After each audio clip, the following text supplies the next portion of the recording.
Jazz Club.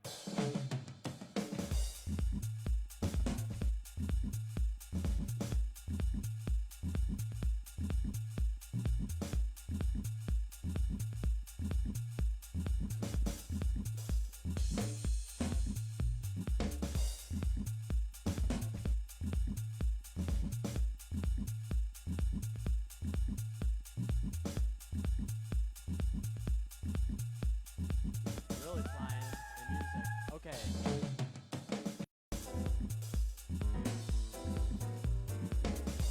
And it's so packed in here.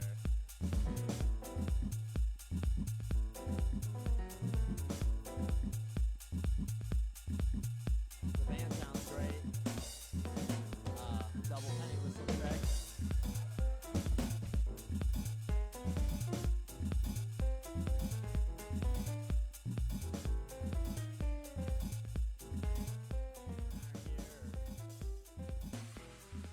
How are you?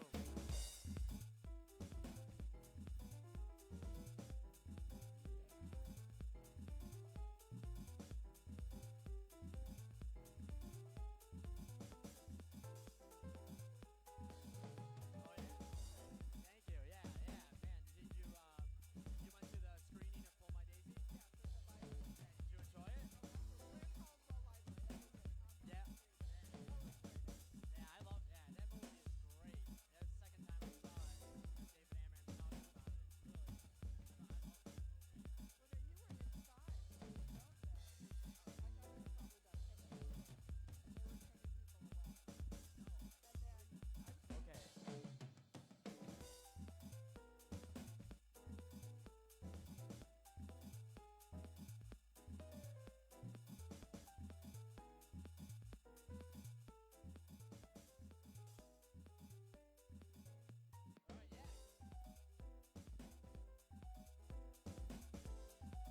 Yeah.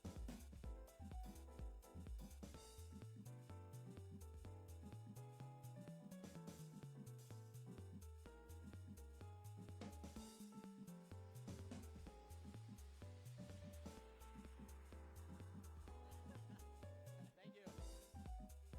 People let me sneak through.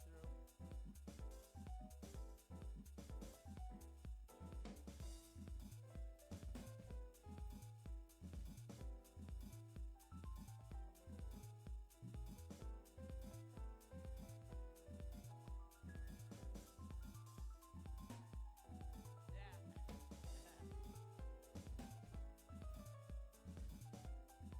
kind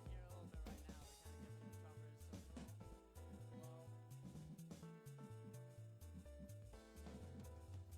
give me the drummers some low. The people in it that there is right now. Right now. Thank you.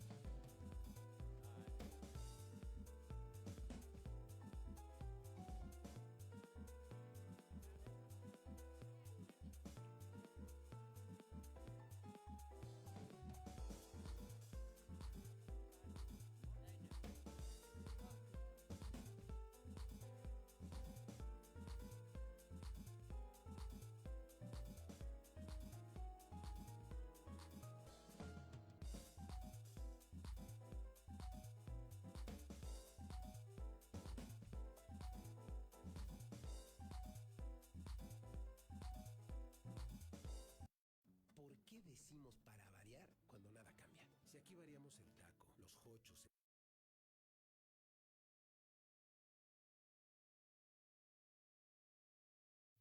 Thanks a lot.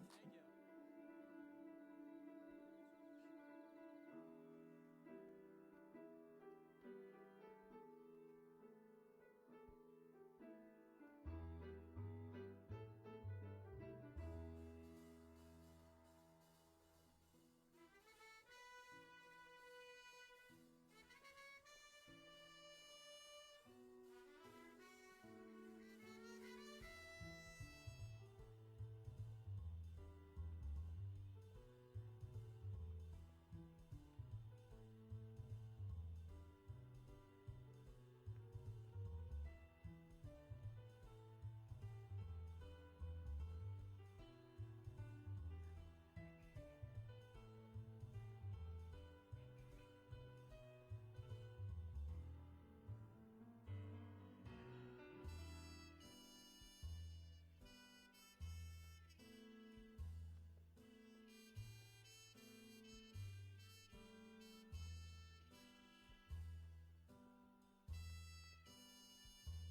Recording in progress.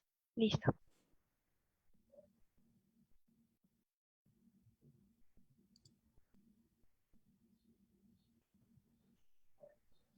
Damos inicio a la mesa.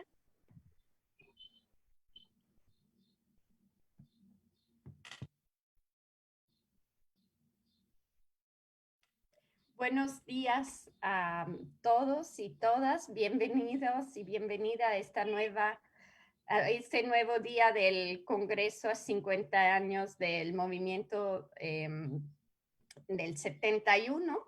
Y vamos a empezar con la primera mesa de hoy, que es 1971 en disputa, miradas latinoamericanas sobre los movimientos estudiantiles de México y Colombia.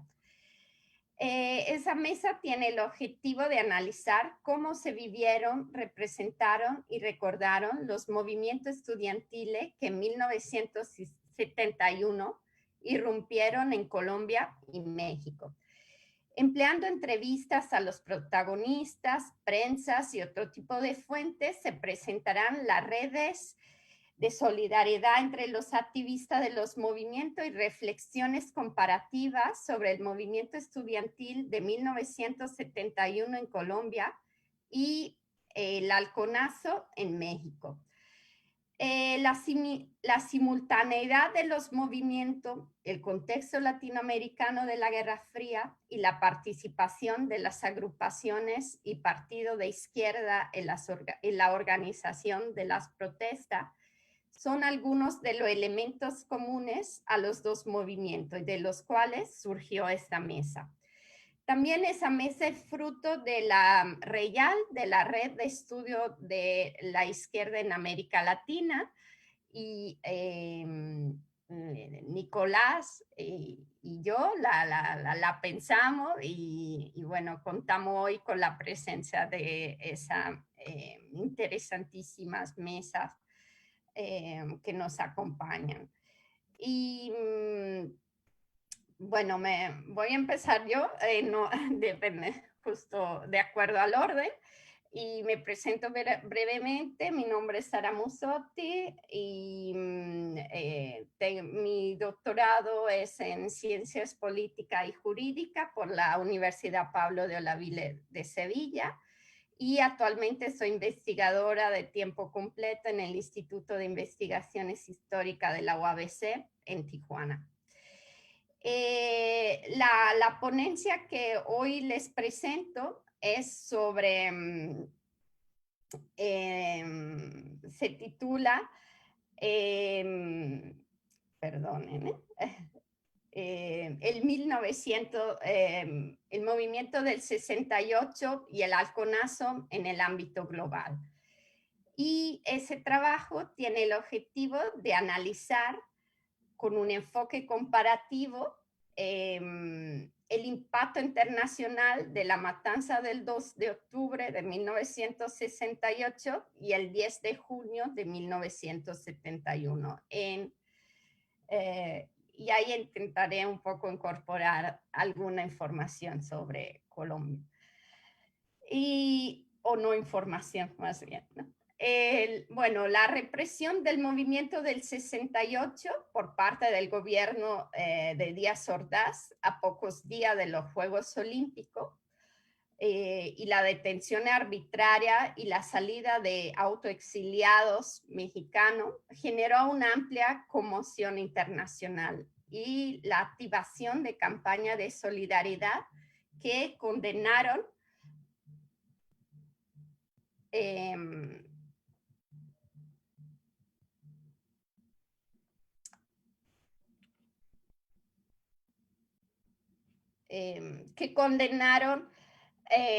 las violaciones sufridas por los jóvenes y las jóvenes mexicanas. Las iniciativas fueron llevadas al cabo por grupos diferentes, por diferentes agrupaciones políticas de la vieja y nuevas izquierdas y otras agrupaciones sociales también. Entre ellas recordamos asociaciones de estudiantes, profesores, intelectuales y asociaciones de defensa de los derechos humanos, cual Amnesty International. que en la época existía solamente en algunos países de Europa, ¿no? Y poco a poco irá creciendo.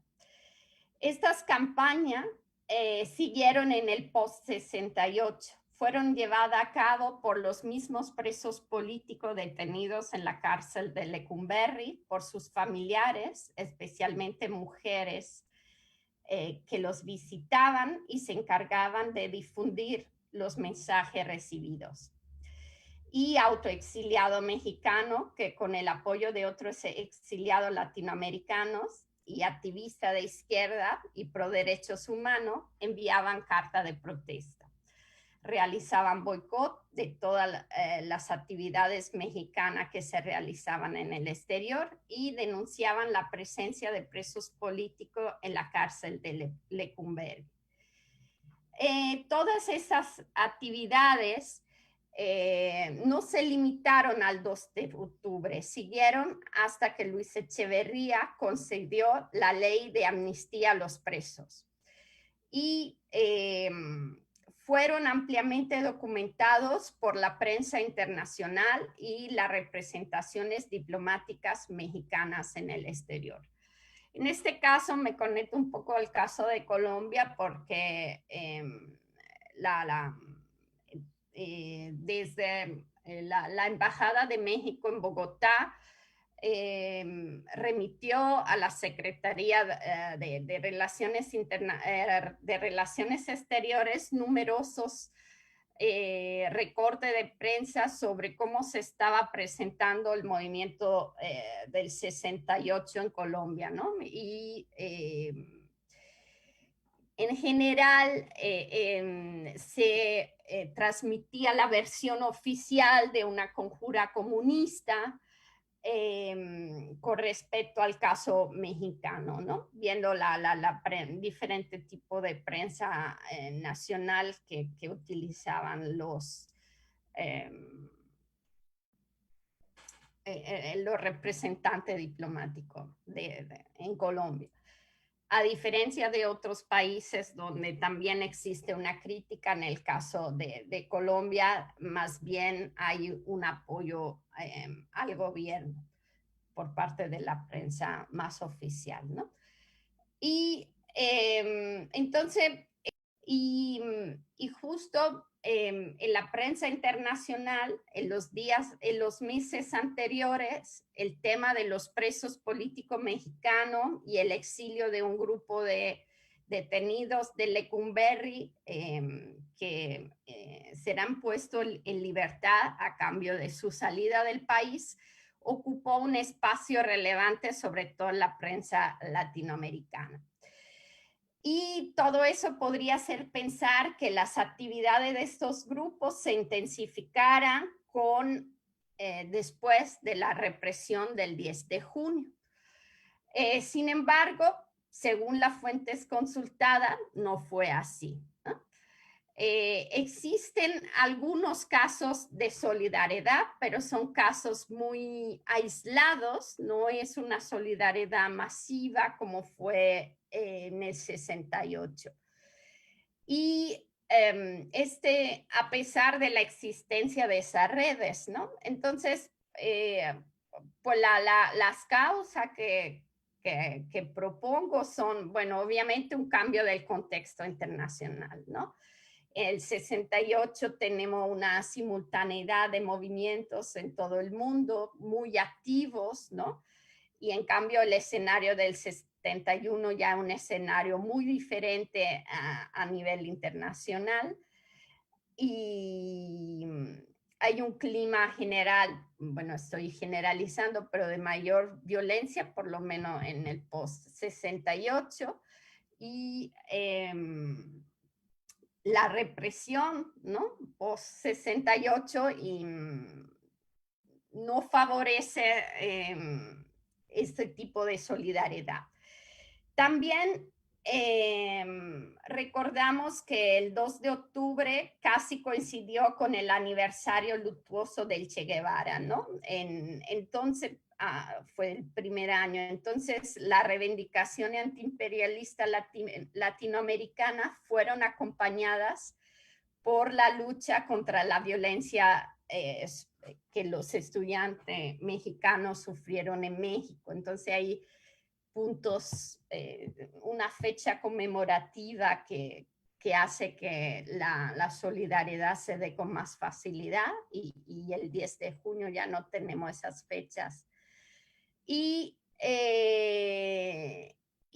bueno, otro elemento fundamental es la ausencia de la prensa internacional como existió el 10 de junio, ya que se estaba acercando la fecha de los Juegos Olímpicos. En la Ciudad de México habían llegado periodistas internacionales para documentar el evento deportivo y coincidieron el 2 de octubre. Por lo tanto, a pesar de la censura nacional, existió una apertura que el 10 de junio no existió y por lo tanto los hechos del 10 de junio no tuvieron este impacto a nivel internacional que tuvo el 68. Y entonces, sin embargo, a pesar de esta falta, ¿no? de esa falta, a pesar de que el impacto el 10 de junio fue inferior, sin duda, si lo miramos ya en una, yendo a la fecha conmemorativa del 2 de junio de 1971, sí existen en las conmemoraciones que se hacen en el exterior, se incorpora también el aniversario del 10 de junio como fecha como evento, ¿no? de conmemoración de la violencia que sufrieron los estudiantes mexicanos en México. Bueno, disculpen la redundancia. Y entonces, bueno, por ejemplo, en París hay el 1 de octubre de 1971 un grupo de personas entró a la Embajada de México para repartir propaganda con la que se pretendía denunciar los métodos violentos utilizados por el gobierno mexicano, tanto en el 68 como en el 71. Se atribuye este evento a una organización anarquista y que fue apoyada por exiliados mexicanos en la Casa Internacional, donde nuevamente fueron distribuidos volantes y se transmitió la película 2 de octubre aquí en México, ¿no? Entonces, en las conmemoraciones que se hacen en el exterior, el caso, el 71 se incorpora al 68, ¿no? Entonces, más que una ausencia del 71, tenemos una convivencia en el exterior del 68 con el 71. Y para terminar en ese último momento, el caso, por ejemplo, mexicano, en el 68 se compara mucho con otros casos latinoamericanos, especialmente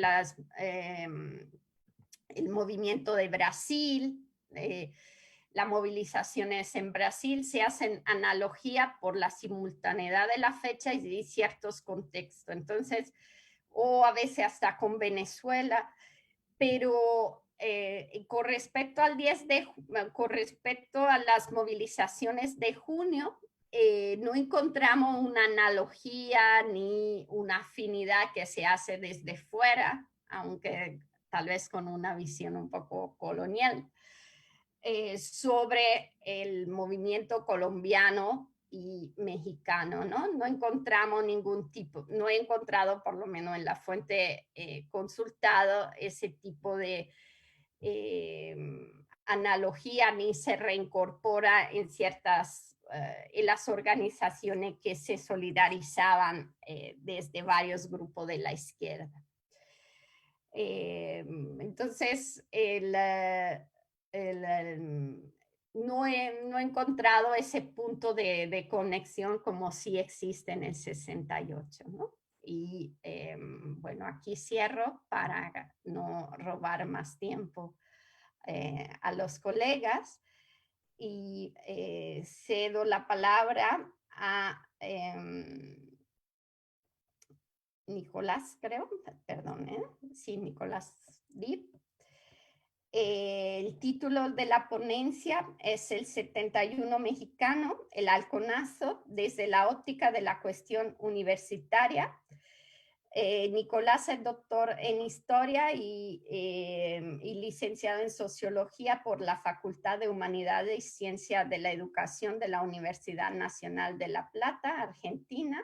Es becario postdoctoral en la Universidad Nacional de México, en el Instituto de Investigación Sociales, y su línea de investigación está abocada al estudio sociopolítico de los movimientos sociales y la historia reciente de las universidades, intelectuales y movimientos estudiantiles. Gracias, Nicolás, te cedo la palabra. Hola a todas, a todos. Gracias, Sara, por coordinar la mesa, también proyectarla y por compartirnos tu ponencia. También agradecerle a Héctor, a Gabriel, a Emilio y a Álvaro por compartir este diálogo, esta discusión. Teniendo en cuenta que se le quería dar a la mesa como un espíritu latinoamericano, más allá de los casos de México y Colombia, mi ponencia, que se llama El 71 mexicano, el halconazo desde la óptica de la cuestión universitaria, lo que va a intentar hacer es justamente mostrar un conjunto de debates que tenían el movimiento estudiantil mexicano en el 71 e intelectuales de izquierda mexicanos en esos años en torno a la universidad, pero teniendo en cuenta esos debates en el contexto de un conjunto de controversias sobre izquierda-universidad que cruzaban a intelectuales y a militantes en la región en esos años. Un punto de partida, en el 2018 se cumplieron los 50 años de la reforma del 18, también los 50 años del 68, ahora en el 2021 estamos en contextos donde volvemos a rediscutir las relaciones entre política y universidad, sirven también para rediscutir los enfoques, ¿no?, con que estamos abordando los casos. Y en mi caso siempre me gusta discutir con un enfoque, que es un enfoque que por lo general fue realizado por ex militantes de los años 60 y 70, y después esos ex militantes de los años 60 y 70 se convirtieron en reconocidos intelectuales y realizaron enfoques retrospectivos de cómo leer las relaciones entre política y universidad en los años 60 y 70 en América Latina, ¿no? Y si uno, por ejemplo, lee trabajos conocidos como el del mexicano Sergio Cermenio, el chileno Manuel Antonio Garretón, o los argentinos Oscar Terán y Beatriz Arlo, ahí aparece un enfoque que se lo podría denominar como el enfoque de la primacía de la política, que es la idea de que la politización y radicalización de los años 60 y 70 a lo que llevaron fue a una disolución de los debates específicos sobre la universidad, sobre los intelectuales del movimiento estudiantil, y lo que pasó a primer plano fue el debate sobre la cuestión política, ¿no? Y bueno, creo que justamente los distintos estudios de caso, los distintos enfoques que venimos discutiendo en los aniversarios que nombraba anteriormente, están mostrando otro tipo de enfoques que justamente están realizados por generaciones más jóvenes de investigadoras y de investigadoras, donde se sale de esa idea de la primacía de la política y se empieza a concebir América Latina en los años 60 y 70 como un epicentro de politizaciones, pero que a la vez esas politizaciones estuvieron acompañadas de múltiples discursos sobre cómo encarar la cuestión universitaria, ¿no? Entendiendo la cuestión universitaria como los debates que se entablaron para discutir proyectos de universidad, la orientación de las universidades, en vinculación con los debates de la política, del mundo intelectual y del mundo del movimiento estudiantil. Así que la ponencia yo la quiero enmarcar en ese enfoque, ¿no? En este enfoque de la necesidad de pensar a las izquierdas, pero no solamente las intervenciones políticas de las izquierdas, sino hacernos la pregunta de cuáles eran los proyectos de las izquierdas para modificar las universidades en los años 60 y 70, ¿no?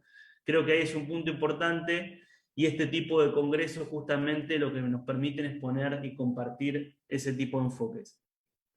Teniendo en cuenta que tenemos poco tiempo, yo quería empezar con una contextualización de un itinerario transnacional de dos intelectuales que para mí sintetizan los debates en Latinoamérica sobre universidad.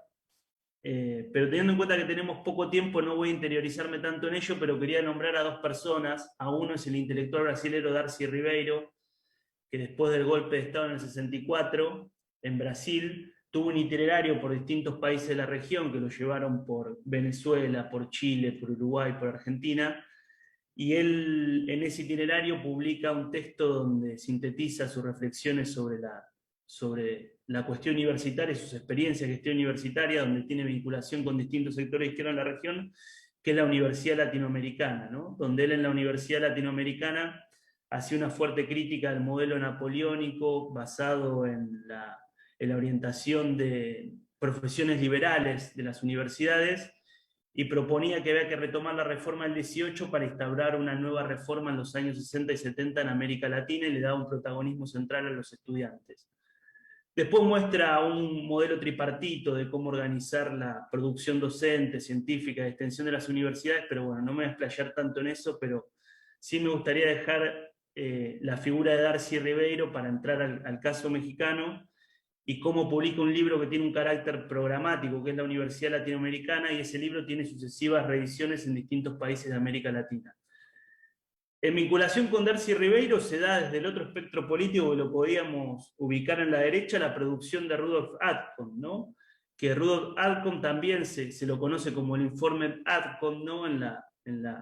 En los proyectos y en los debates sobre universidad en los años 60 y 70, y se lo introduce en el medio latinoamericano a partir de una revista colombiana, que es la revista ECO, que justamente y paradójicamente publica su informe, que era el proyecto de universidad que proponía Atkin, con el título de la Universidad Latinoamericana.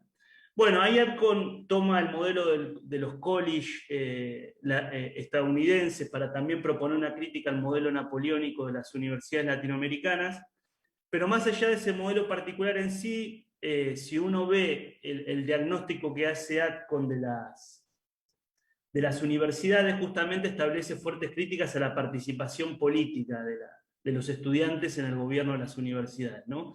Entonces ahí se pueden ver como dos lecturas paralelas. Por una parte, la visión de la izquierda, que la sintetiza Ribeiro en grandes rasgos. No estoy diciendo que Ribeiro muestre todos los enfoques de la izquierda, pero le ponía una idea central a la participación política de los estudiantes como el factor dinámico del cambio dentro de las universidades, y otro tipo de lecturas, más como la informe de Atkin, que justamente lo que proponía en sus proyectos era detener la politización y la participación política de los estudiantes en el gobierno de la universidad.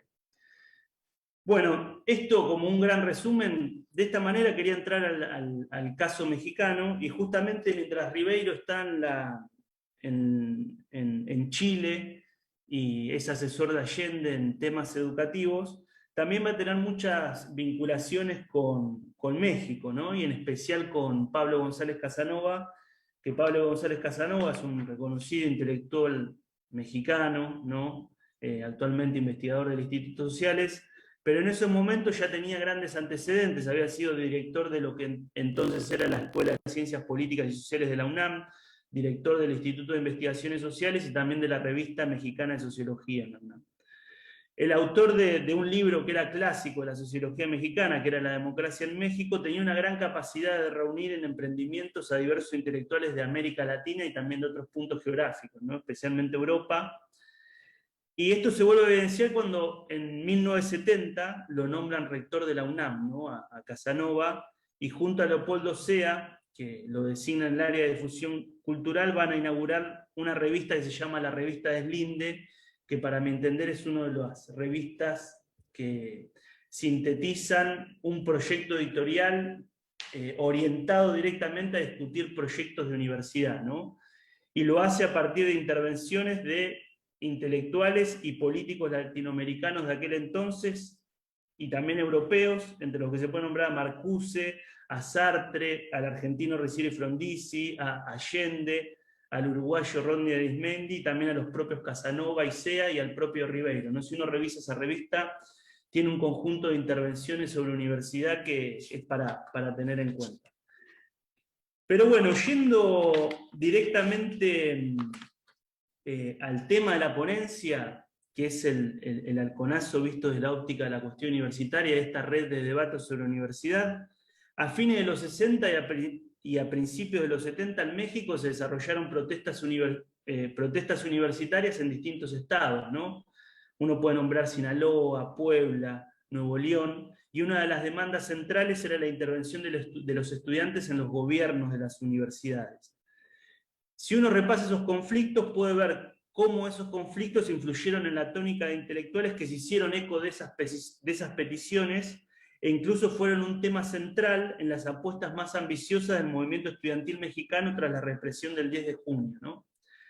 En el primer punto, en relación al primer punto, cómo estas protestas hacen eco en el mundo intelectual, me gustaría también nombrar el caso del propio Casanova desde la UNAM, que realizó varias declaraciones públicas sobre las protestas en los estados, incluso intervino en relación al tema de la representación estudiantil, ¿no? Paradigmática es su intervención en noviembre de 1970 en el Consejo Universitario de la UNAM, donde reconoce que el cogobierno con presencia estudiantil se marca en un proceso universal de participación política en la toma de decisiones, e incluso llegaba a afirmar en ese consejo que la representatividad de los estudiantes en las universidades de América Latina iba a terminar siendo paritaria y de hecho mayoritaria, ¿no? Por el lado del movimiento estudiantil, el tema del cogobierno también ocupó un lugar preponderante en la discusión en las vertientes de izquierda, sobre todo tras el halconazo, ¿no? Hay que tener en cuenta que a los pocos meses del halconazo se realiza un foro, el Foro Nacional de Estudiantes, en lo que entonces era el Distrito Federal, en abril de 1972. El evento había sido convocado en enero de ese mismo año a partir del Encuentro Nacional de Estudiantes que se había realizado en Sinaloa, ¿no? Que también Sinaloa fue un estado con fuerte presencia de la militancia estudiantil y este tipo de debates. Bueno, los documentos de ese foro fueron recopilados contemporáneamente por el comunista Arturo Martínez Nateras en el libro No queremos apertura, queremos revolución, que fue editado en 1972 por las ediciones de Cultura Popular en su novel colección Presencia Estudiantil, ¿no? Que era una edición del Partido Comunista Mexicano.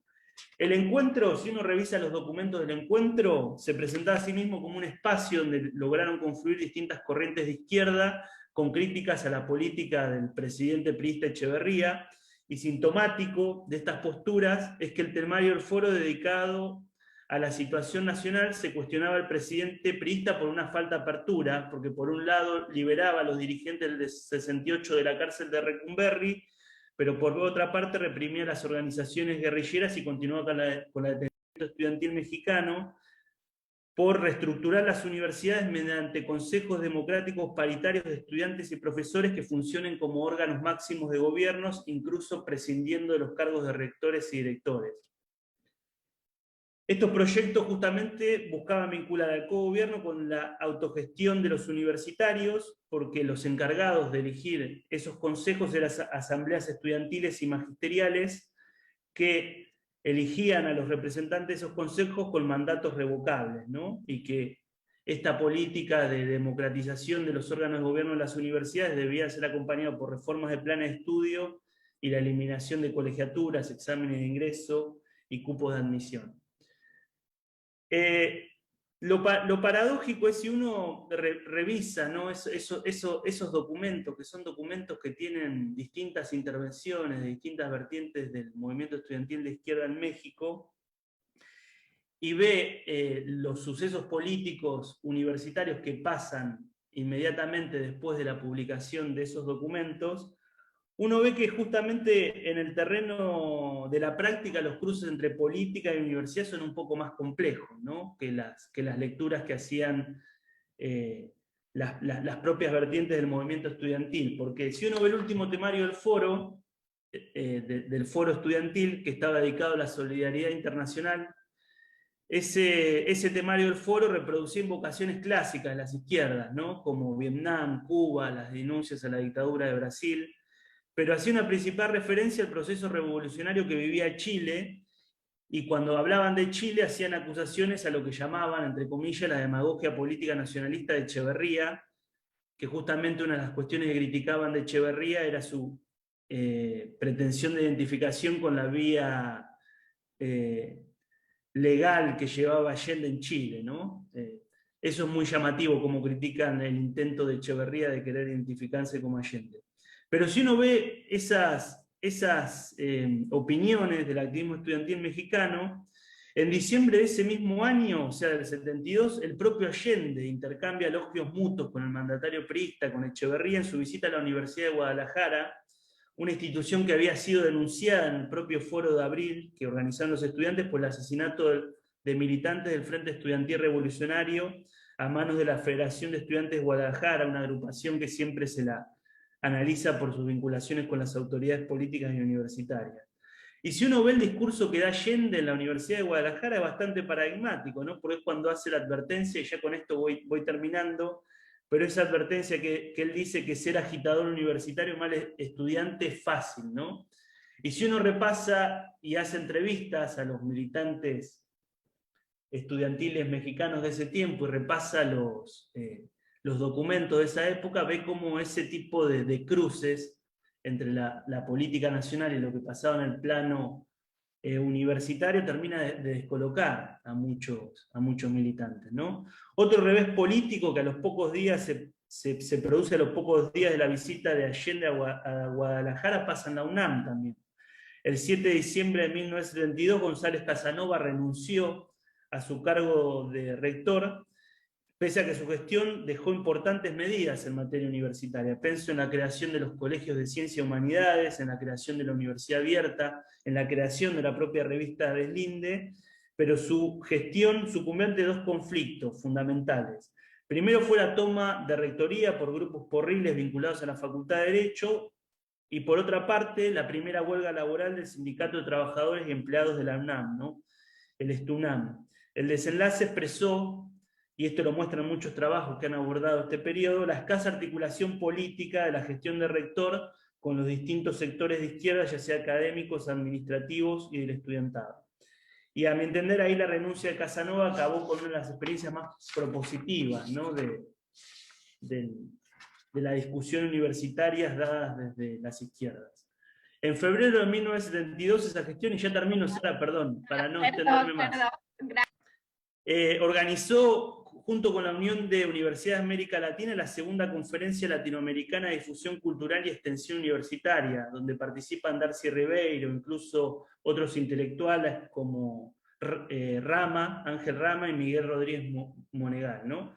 Si uno repasa también ese congreso, se ve justamente una intervención de las izquierdas en torno a la cuestión universitaria y cómo rescatan la herencia reformista, en el sentido no de rescatarla pasivamente, sino de discutirla a partir de la resignificación de lo que pasaba en los años 60 y 70.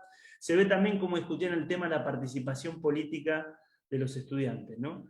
Y ya para terminar, con esto termino, el panorama que quise hacer del halconazo y la vinculación que hice con el tema de Ribeiro y de González Casanova, incluso también se podría incorporar a José Revueltas y las reflexiones que tiene Revueltas en torno a este tema, pero lo que quería mostrar es cómo hay un debate dentro de las izquierdas en relación a la cuestión universitaria, y en ese debate sobre las izquierdas hay un papel central de la herencia, la reforma de Córdoba del 18, que es el tema de la participación política de los estudiantes, ¿no? Que es como un dinamizador de los proyectos de universidad que van manteniendo distintos sectores de izquierda.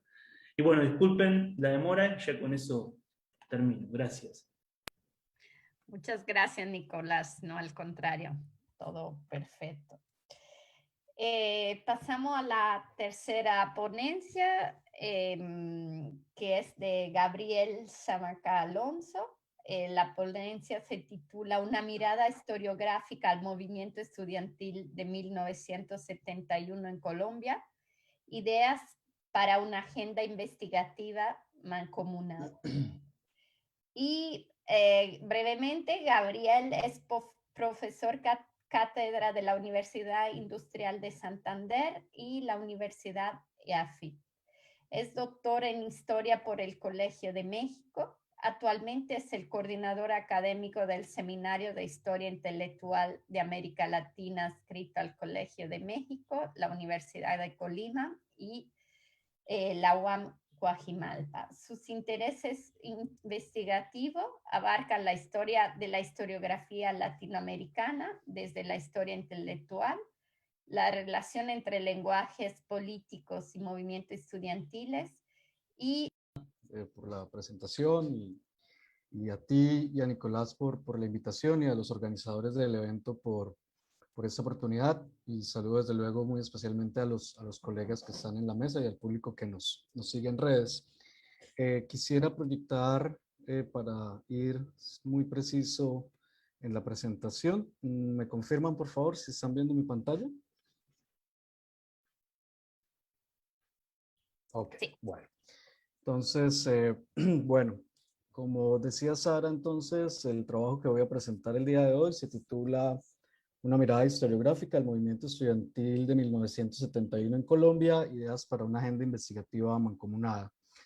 Básicamente, bueno, el día de hoy quisiera compartir 4 ideas, 4 planteamientos de un trabajo que, digamos, he venido revisitando a propósito de los 50 años de este movimiento estudiantil, en una coyuntura que, como buena parte de ustedes saben, tiene en este momento a la juventud como protagonista, y esta conmemoración pues ha tenido, digamos, algunas resonancias en una publicación que Nicolás y junto a Denise Judo estamos preparando sobre estos temas, pues en una mirada un poco más amplia, más conectada.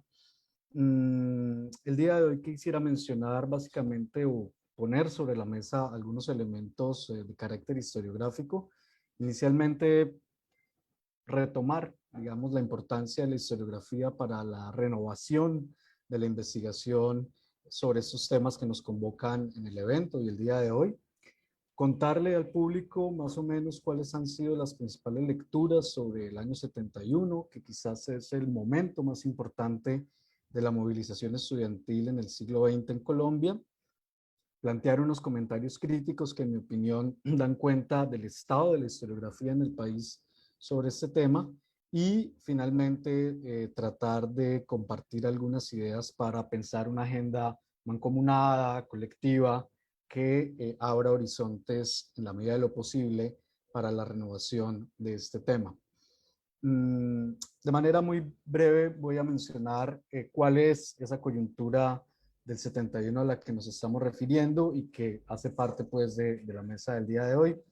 En Colombia, digamos, la tradición o la historia de la movilización estudiantil pues se puede fechar por lo menos desde principios del siglo, pero tuvo en el año 71 un momento muy importante, quizás el momento más importante de este fenómeno. Iba a tener como epicentro a la ciudad de Cali, en el suroccidente del país.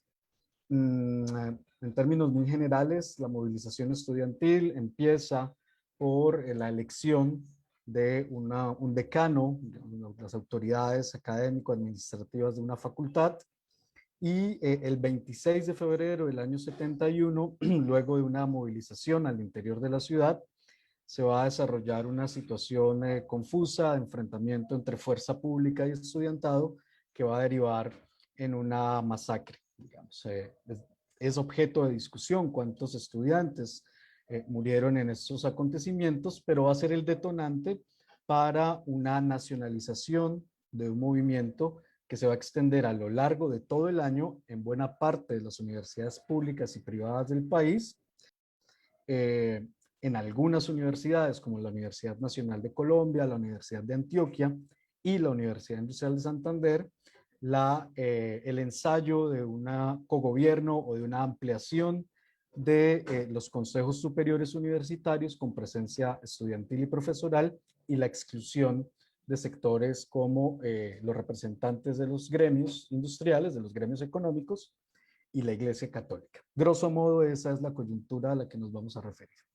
¿Por qué, digamos, o cuál es, en mi opinión, la pertinencia de presentar con ustedes o ante ustedes unas lecturas, una mirada historiográfica? Pues básicamente tiene que ver con la centralidad de la historiografía para la investigación histórica. Uno, nos permite mirar críticamente lo que se ha hecho en un contexto de una historiografía que es nutrida, que tiene, digamos, unos avances interesantes, pero que no ha podido consolidarse en torno a la coyuntura, al estudio de la coyuntura. Nos permite determinar cuáles son esos avances, las limitaciones, los vacíos y sobre todo, es digamos, mi interés prioritario en este caso, poder entrar a pensar compartidamente, colectivamente, nuevas rutas para profundizar la comprensión de este fenómeno. Obviamente esto conduce a mirar también críticamente las convenciones y lugares comunes que hay sobre el año 71, sobre el movimiento del 71, y muy en la tónica que Sara y Nicolás han venido planteando, procurar dialogar con historiografías, con tradiciones, con enfoques más recientes a los que se han venido, digamos, utilizando en el contexto colombiano. La primera conclusión de este barrido historiográfico que he venido realizando en los últimos meses, en el último tiempo, tiene que ver con que, a diferencia de otros lugares del continente, Colombia carece de una obra sistemática, una obra general sobre el año 71 en el movimiento estudiantil. Digamos, no hay un libro de referencia que nos permita tener una mirada de conjunto, pero profunda, acerca de lo que sucedió en el año 71-72. Y en su lugar lo que predomina es una producción dispersa, fragmentada, con alcances, en mi opinión, limitados en términos de las preguntas que se han formulado, las fuentes empleadas y sobre todo las escalas de observación. No pretendo, digamos, entrar a descalificar los trabajos que se han venido realizando, pero sí sugerir o plantear que en nuestro caso el movimiento del 71, tan rico, tan complejo, tan extendido y quizás tan rememorado como lo atestigua el movimiento estudiantil del año 2011, que es, digamos, el más importante del siglo XXI hasta lo que hemos visto en las últimas semanas, pues no le ha otorgado una gran importancia a su estudio a profundidad.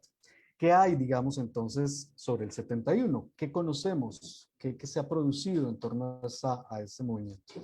Básicamente yo concentro la producción historiográfica en 5 ítems o en 5 líneas, y el primero de ellos tiene que ver con las menciones que el movimiento del 71 tiene en algunos trabajos que estudian de manera general la movilización estudiantil a lo largo del siglo XX.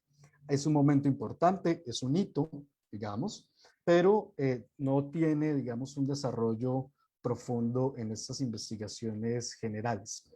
Parte de la idea o está obviamente amarrado a la coyuntura de los años 60 y 70, como el momento de la explosión universitaria, digamos, de la protesta estudiantil, de la politización, pero no pasa realmente de la movilización en el año 71-72. Esos trabajos son más crónicas, digamos, más fácticos, más acontecimentales, dan cuenta de los principales hechos que ocurrieron este año, empezando por todo el tema de Cali. Algunos remiten hasta la movilización estudiantil en otra ciudad cercana como es Popayán, y terminan básicamente con la mención del cogobierno en el año 72. Se supone, digamos, se parte de la premisa que estos trabajos son nacionales per se, digamos, no se problematiza mucho este tema, y digamos, tiene un fuerte carácter descriptivo, básicamente, ¿cierto?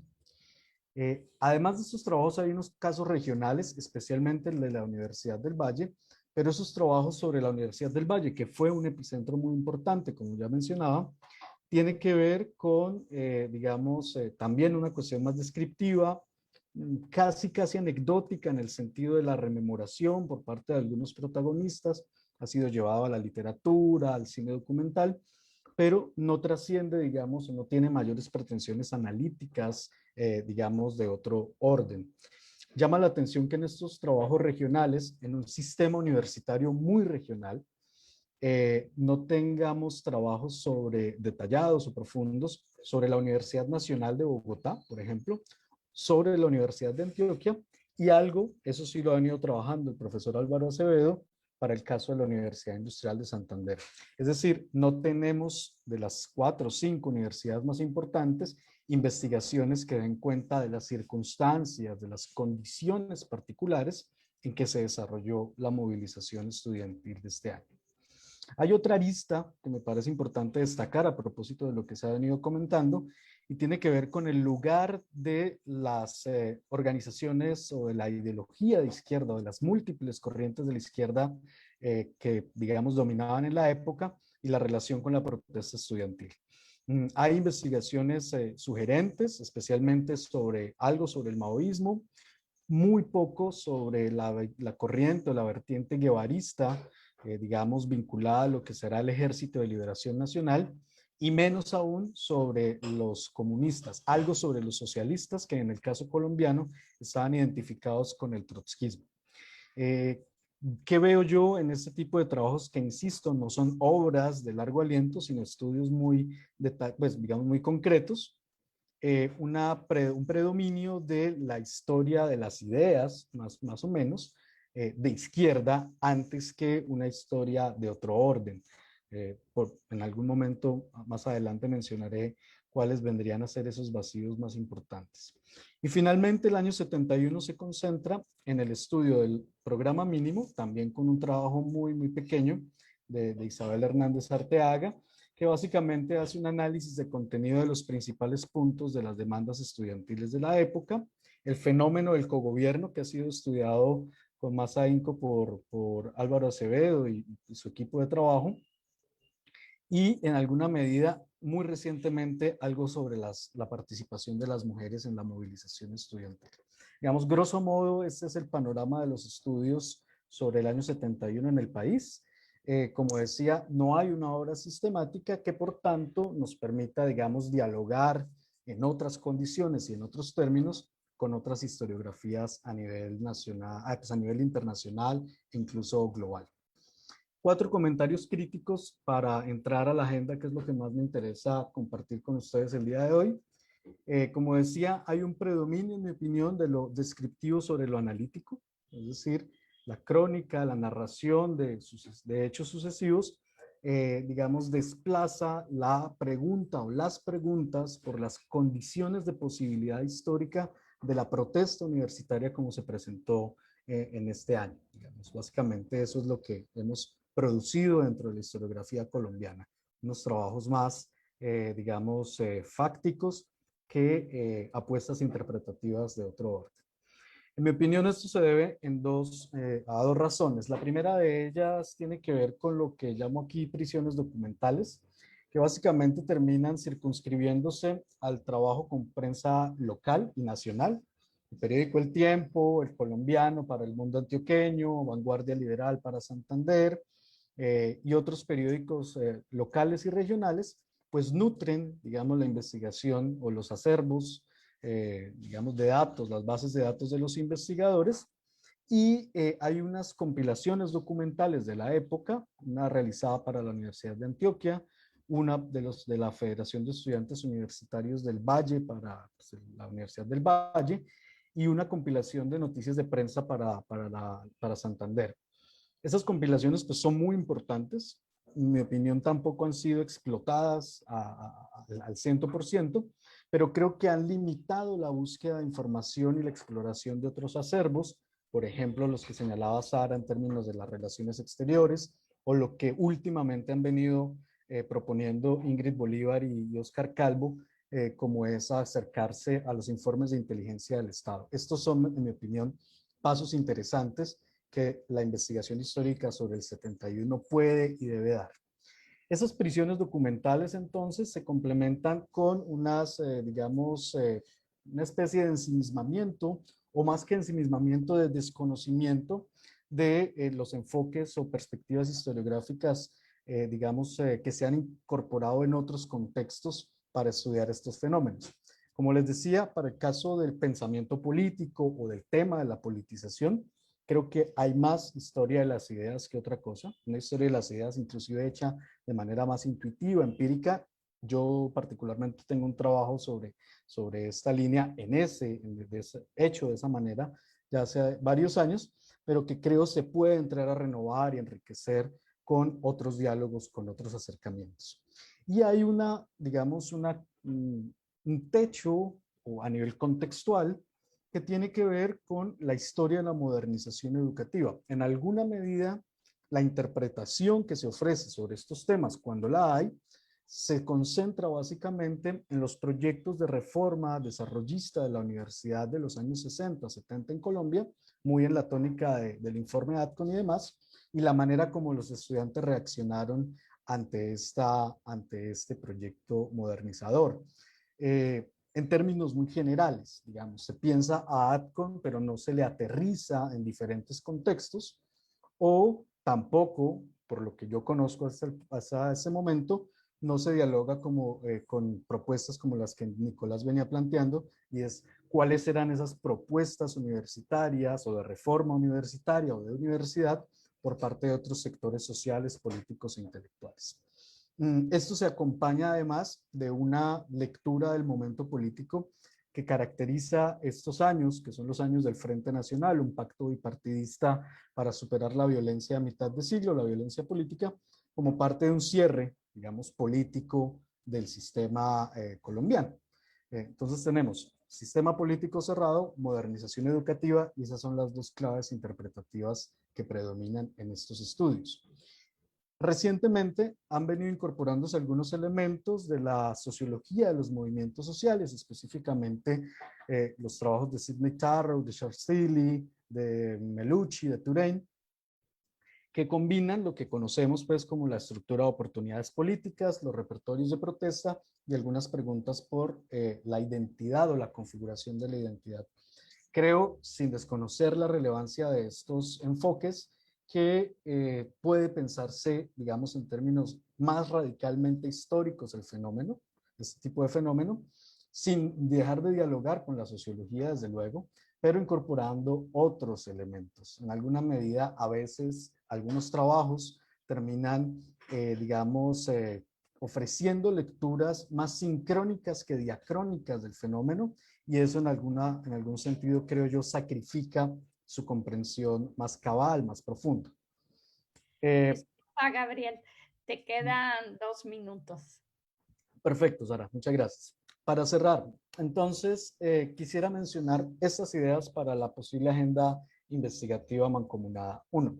Acercarnos al mundo cultural e intelectual de los años 60 y 70 de manera sistemática, profunda. Eso implica dialogar con la historia cultural, la nueva historia intelectual.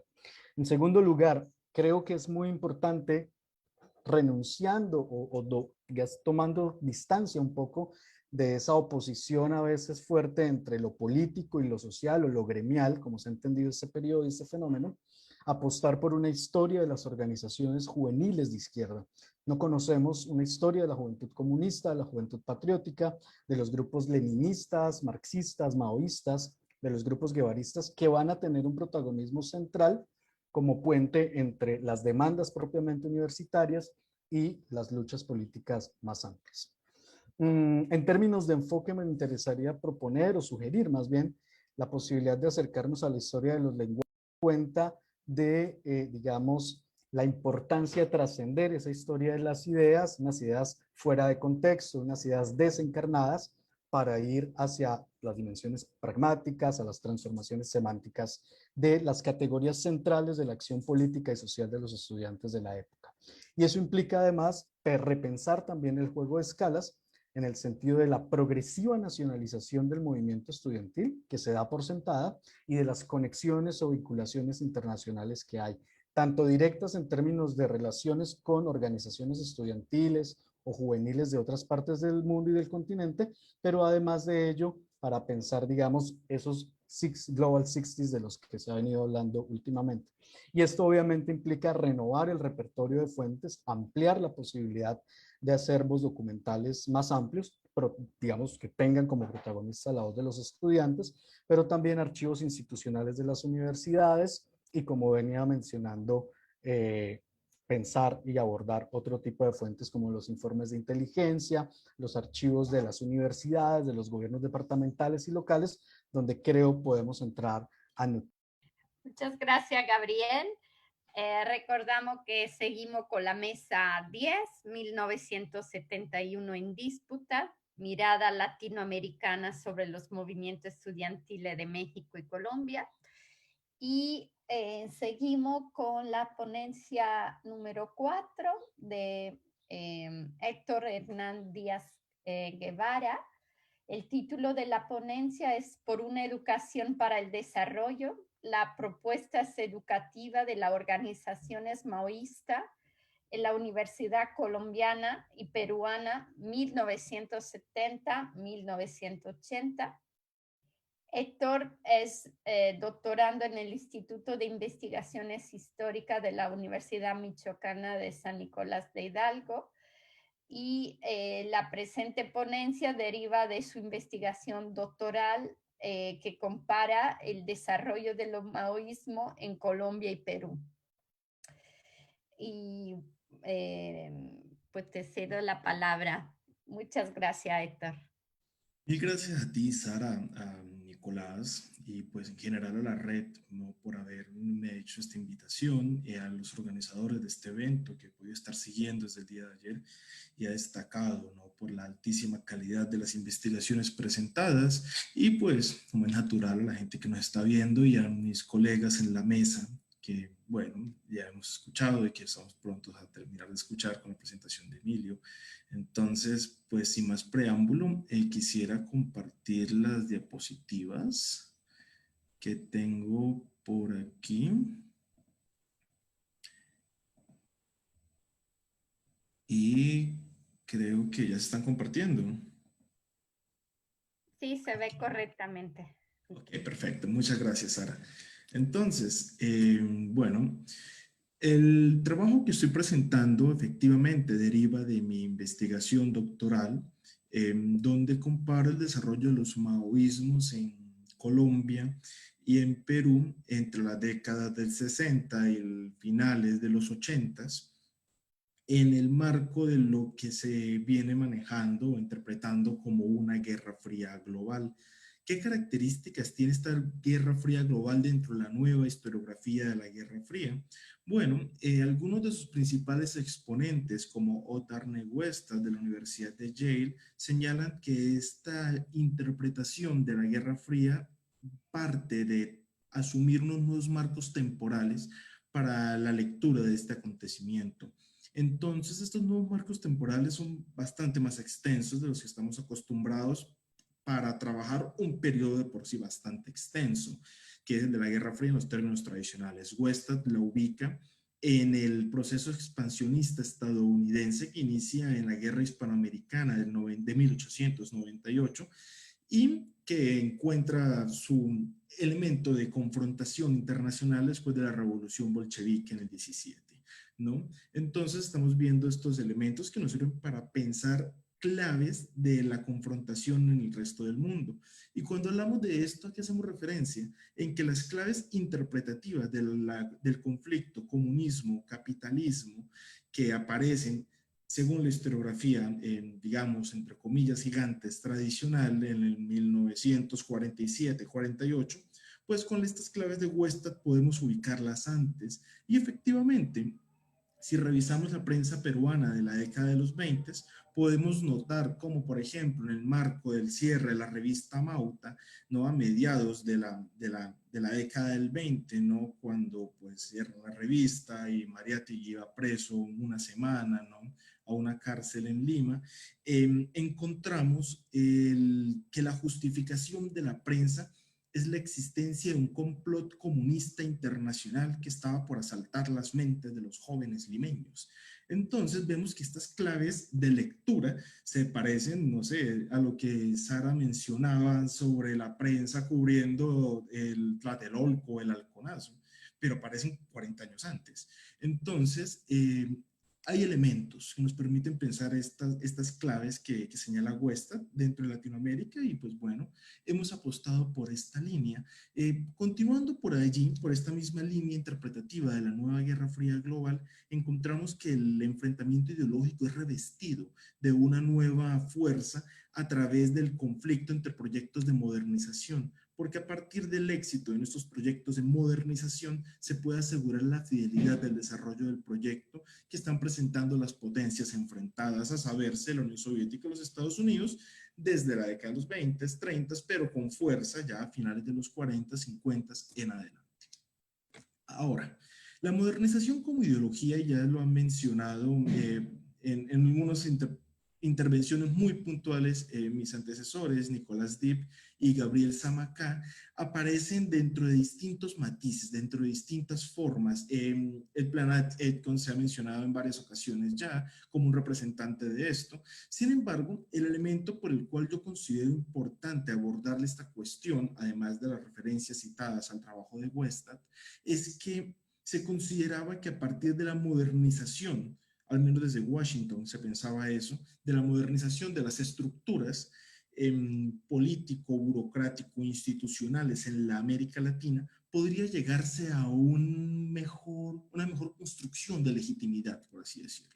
Y esta legitimidad garantizaría un menor porcentaje de revoluciones. Estamos hablando de principios de la década del 60, en las cuales se dan precisamente estas medidas modernizadoras, no solamente en la universidad, aunque en esta presentación me voy a ocupar de ella, sino de distintos elementos, ¿no? De la vida cotidiana, la aparición de hospitales, la aparición de carreteras, la transformación de instituciones del Estado, la reconstrucción del modelo de ciudadanía y la vinculación, así sea lenta y gradualmente, de distintos elementos de ciudadanos a los aparatos del Estado. Entonces, dentro de esta modernización, quisiera hacer una lectura que hace Eric Hobsbawm durante una visita a Lima a principios de la década del 70, donde menciona esta relación entre modernización y el tenso ambiente universitario que se respira en la ciudad. Entonces, me permito leerlo. Los hijos de los kulaks, el estrato medio modernizado 15 veces desde la década de 1940, proveyendo la base social para el maoísmo ultrarradical, pero efímero, de quienes después de graduarse se convierten rápidamente en ciudadanos respetables. Entonces, aquí aparece esta contradicción entre modernización, aumento de cobertura universitaria y radicalización maoísta que vamos a desarrollar a continuación. Entonces, democráticas, ¿no? E institucionales, continentales, intercalados con algunas aproximaciones a leer estas propuestas o sugerencias de organismos multilaterales, y es firmada en el marco de la convivencia que se da entre el gobierno de Prado y Ugarteche, el segundo gobierno de Prado y Ugarteche, y la Alianza para Poder a las Organizaciones Estudiantiles, principalmente en San Marcos, que están dominadas mayoritariamente por el APRA. Y ahí se entiende la disposición de la APRA a haber apoyado este cogobierno estudiantil. Y vamos a dejar este punto sobre el tintero. Paralelamente a este cogobierno del 60, otorgado por la ley 13417, aparecen el informe Etcon y aparecen distintas propuestas de modernización de la universidad que se van desarrollando durante toda la década y que en Colombia particularmente alcanza cierta fuerza a través de la reforma Patiño, en la Universidad Nacional. Y en este punto aparece en el Perú, nuevamente, en el decreto ley 17437. ¿Qué sucede? Viene marcado por la subida al poder de Velasco Alvarado el 3 de octubre de 1968. ¿Por qué esto es fundamental? Porque Velasco sube al poder o da el golpe de Estado con el ejército peruano precisamente para evitar que el APRA suba al poder. ¿Y por qué lo hace? Porque desde el 62, cuando hacen otro intento los militares, hacen otro golpe de Estado muy corto, ¿no? Y para subir a Belaúnde Terry y también para evitar que el APRA suba, lo hacen no solamente por una fuerte desconfianza sobre el aprismo y principalmente sobre su figura, Víctor Recording Raúl de la Torre, sino porque están muy interesados en adelantar una modernización Recording in radical del progress. Perú que, según ellos, si no se adelanta y si no se logra, va a generar que haya una insurrección comunista en este país andino. Entonces, necesitamos modernizar, pero modernizar desde arriba. Entonces, volvemos a la misma discusión sobre la modernización y con este decreto ley 17437 se aplica el plan AIDCON, y con el plan AIDCON se cambia la estructura administrativa de la universidad, se invierte en distintas formas de transformación de las estructuras universitarias, pero además de ello sucede algo muy interesante, y es que se cambia, o sea, taja de raíz la cuestión del cogobierno universitario. Es decir, si el plan AIDCON, como bien señaló Nicolás Dipp antes que yo, buscaba en cierta forma reducir esta fuerza que tenían las organizaciones estudiantiles, lo que estamos viendo también nosotros es que el decreto ley del 69 en el Perú buscaba atacar estas medidas, ¿no? Y proponer otro tipo de modernización. En Colombia se da un par de años después, en el 71, la reforma educativa, ¿no? Y como respuesta a este plan básico del 68 y a estas medidas represivas que comentaba el doctor Samacá en Cali, se da una reforma que iría también en la dirección del cogobierno, mientras en Perú vamos viendo que hay una dirección contraria. ¿Qué es lo que vamos a ver nosotros? Bueno, concretamente en este punto, cómo actúan los maoístas en los dos países frente a estas distintas posiciones, ¿no? Entonces, los gobiernos modernizadores, rápidamente, en Latinoamérica estamos marcados desde el siglo XIX por el eje modernización-barbarie, y en la década de los 50 y 60, pues no va a ser la excepción a esta discusión. ¿Qué diferencia fundamental encontramos dentro del caso colombiano y peruano? Que si bien en Colombia había unas diferencias en algunos puntos muy específicos entre liberales y conservadores dentro del Frente Nacional, estas diferencias en materia educativa no existían. Básicamente se dio la continuidad del mismo proyecto modernizador, y en el Perú sí hay un cambio en la forma de entender la modernización universitaria, aunque todos la defendían, precisamente entre el gobierno militar de Velasco Alvarado y el plan de la convivencia de Lapra y de Prado y Ugarteche. Entonces, los actores que vamos a estudiar. Vamos a enfocarnos principalmente en dos partidos políticos que siguen teniendo cierta existencia o cierta cabida hasta el día de hoy, que es el Movimiento Obrero Independiente Revolucionario de Colombia y Patria Roja. ¿Por qué? No solamente porque siguen existiendo hasta el día de hoy y porque es, se pueden entrevistar a algunos de sus militantes con alguna facilidad, sino porque fueron dos organizaciones. Los maoístas, sabido por todos, se dividen, ¿no?, a lo largo de la década del 60 en este conflicto con la Unión Soviética, y no solamente fue una discusión política, sino fue básicamente una discusión sobre el modelo de desarrollo, y así lo hacían ver los distintos comunicados que lanzó Deng Xiaoping, que fue quien rompió definitivamente con la Unión Soviética en el 63. Entonces, el argumento que Mao planteaba y que luego retoma Xiaoping y Liu Xiaoqi pasan porque el modelo de desarrollo soviético impedía a los países de Europa del Este desarrollarse plenamente. Y luego eso aplica también para China, le iba a impedir desarrollarse. Entonces nosotros queremos desarrollarnos y estos no nos van a dejar, básicamente es lo que querían señalar.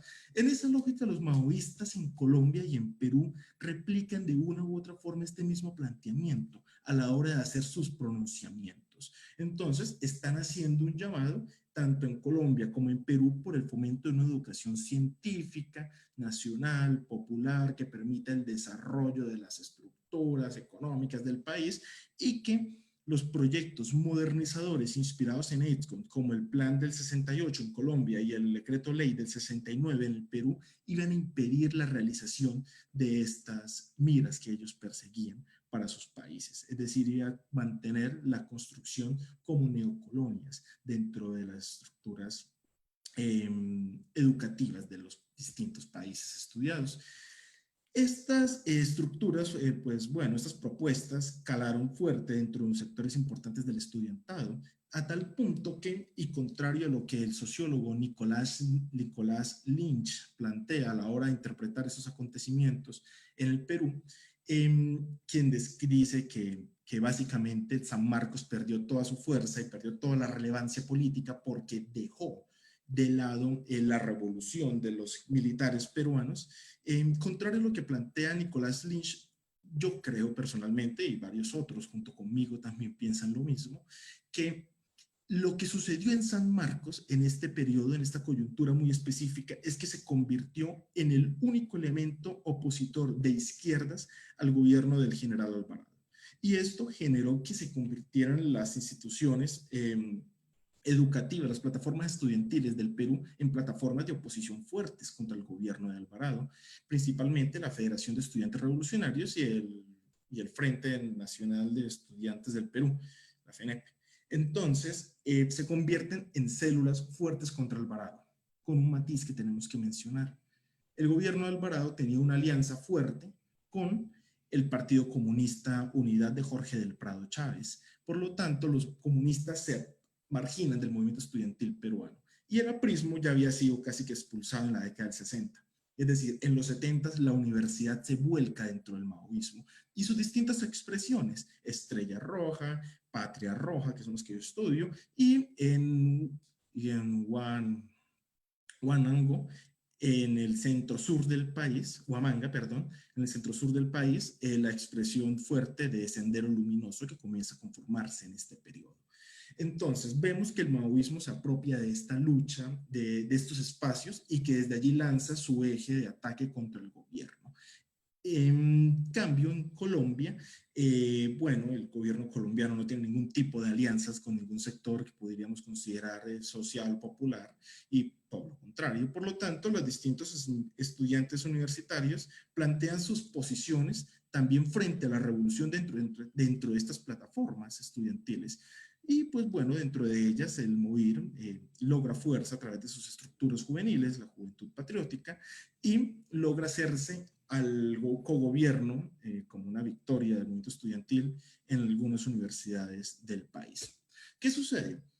Bueno, en ambos casos la represión es muy fuerte y los maoístas básicamente quedan solos al frente de los movimientos que están adelantando dentro de las universidades. Y consecuencia de esto, bueno, se disuelve en el 72 los logros conseguidos por el movimiento del 71 en Colombia, y en el Perú, pues bueno, hay una represión fuertísima contra todo este movimiento que se da en el 72, en el 71, y además de ello vinculan una ley para regular también y modernizar la educación media en el país, lo que en Colombia es el bachillerato, ¿no? En lo que es México es la preparatoria y secundaria, se cambian, y bueno, eso hace que haya una división dentro de los sindicatos y nazca un sindicato maoísta que recoge para la educación media el mismo postulado de una educación científica, nacional, popular, etcétera, etcétera.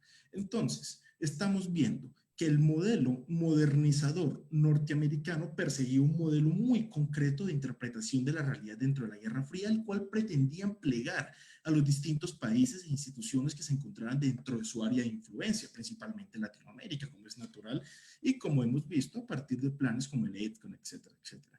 Pero también viene fuertemente ligado al anticomunismo, y es algo que no podemos pasar por alto. Y de igual forma, las discusiones sobre el modelo de universidad propuestas por los maoístas que hemos estudiado pasaban también por la lectura que el maoísmo internacional venía haciendo en la lógica de la ruptura sino-soviética y que recogían dentro de estas universidades. Ahora, sabemos, viendo la documentación y por lo que pues tampoco necesitamos ser expertos en el tema, que el maoísmo por lo general apostaba por una interpretación muy radical de la realidad. Bueno, los maoístas que estudié se distinguen en este caso de ellos, y plantean que la mejor manera de construir la revolución de una democracia es a partir de una producción fuerte, y dentro de esta producción fuerte una base científica que debe sostenerla, y esta base científica debe ser construida de una forma soberana, autónoma, desde las universidades públicas. Dejo aquí y les agradezco enormemente por el tiempo que ustedes han prestado a mi presentación. Muchísimas gracias. Muchas gracias, Héctor, por terminar en los tiempos, y muy interesante tu ponencia. Esperamos al final poder compartir un ratito todos juntos. Seguimos con la última ponencia, que la ponencia es presentada por Emilio Lagos Cortés, perdón, y por Álvaro Acevedo Tarazona. Emilio, que está con nosotros el día de hoy, abogado por la Universidad Industrial de Santander, magíster en historia por la misma institución y actualmente estudiante de doctorado en historia. Su campo de estudio son los movimientos guerrilleros latinoamericanos en la segunda mitad del siglo XX y sus relaciones con la corriente de revoluciones en el mundo que se inició en 1917 con la Revolución de Octubre. Su tesis de maestría es un trabajo sobre la participación de estudiantes universitarios en la formación del Ejército de Liberación Nacional de Colombia. Muchas gracias, Emilio, por estar aquí hoy y te cedo la palabra. Gracias. ¿Se me escucha? Bien, muchas gracias. Los saludo a todos, saludo a los organizadores, igualmente a los colegas y al público que nos esté siguiendo en las redes. La ponencia que voy a realizar se titula El movimiento estudiantil universitario colombiano en 1971 y los enfermos de la Universidad de Sinaloa en México. Un contraste de dos experiencias históricas.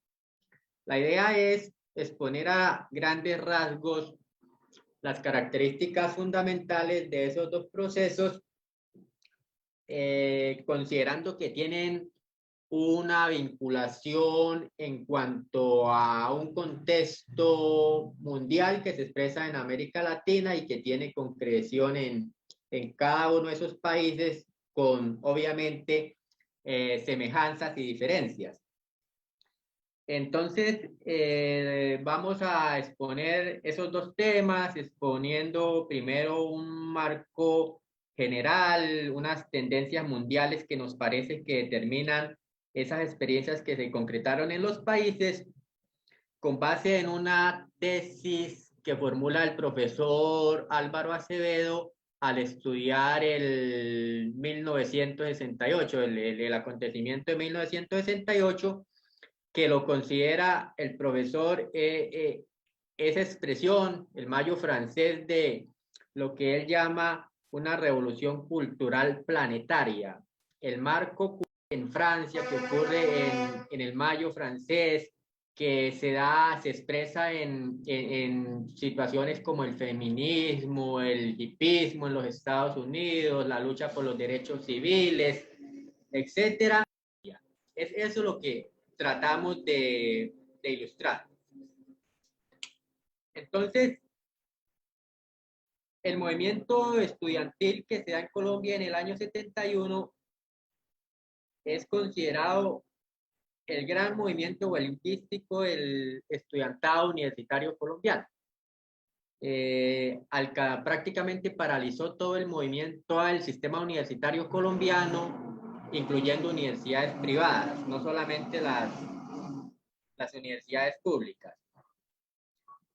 Para llegar a 1971, entonces consideremos la evolución que tuvo el estudiantado universitario en Colombia y señalamos dos periodos que son bien diferentes en la historia del estudiantado universitario. Primero hay una etapa que es como de colaboración política, de subordinación de las organizaciones estudiantiles frente a los tradicionales partidos políticos colombianos.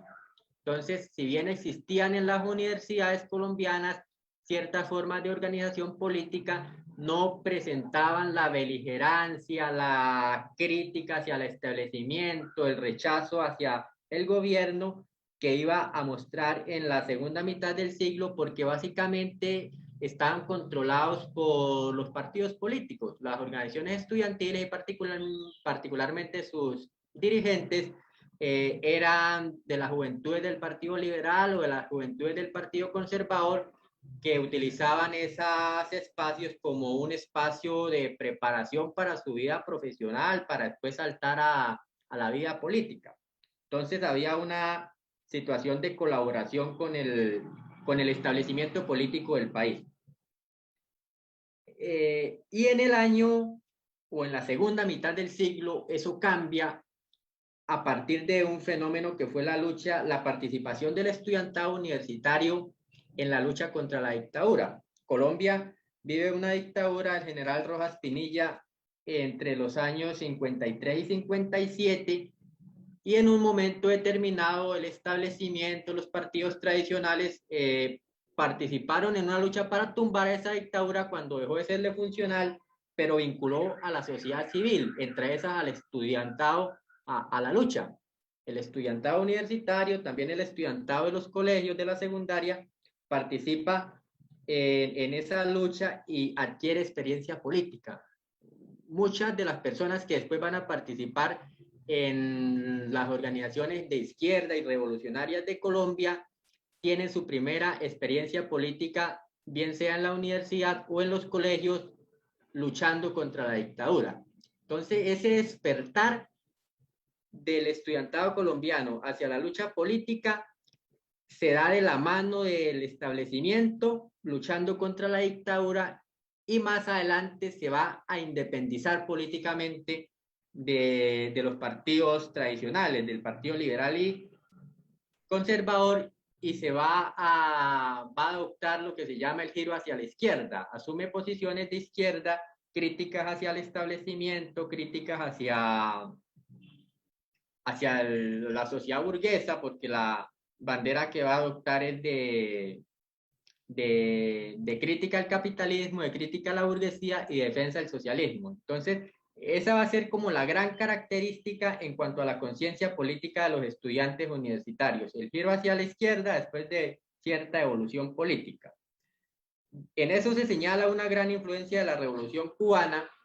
La Revolución Cubana es ilustrativa de otro fenómeno que está operando en el mundo, que es el despertar de la juventud, el protagonismo de la juventud en distintas esferas de la sociedad. La Revolución Cubana es una revolución dirigida por gente muy joven, personas, sus grandes jefes están apenas rondando los 30 años.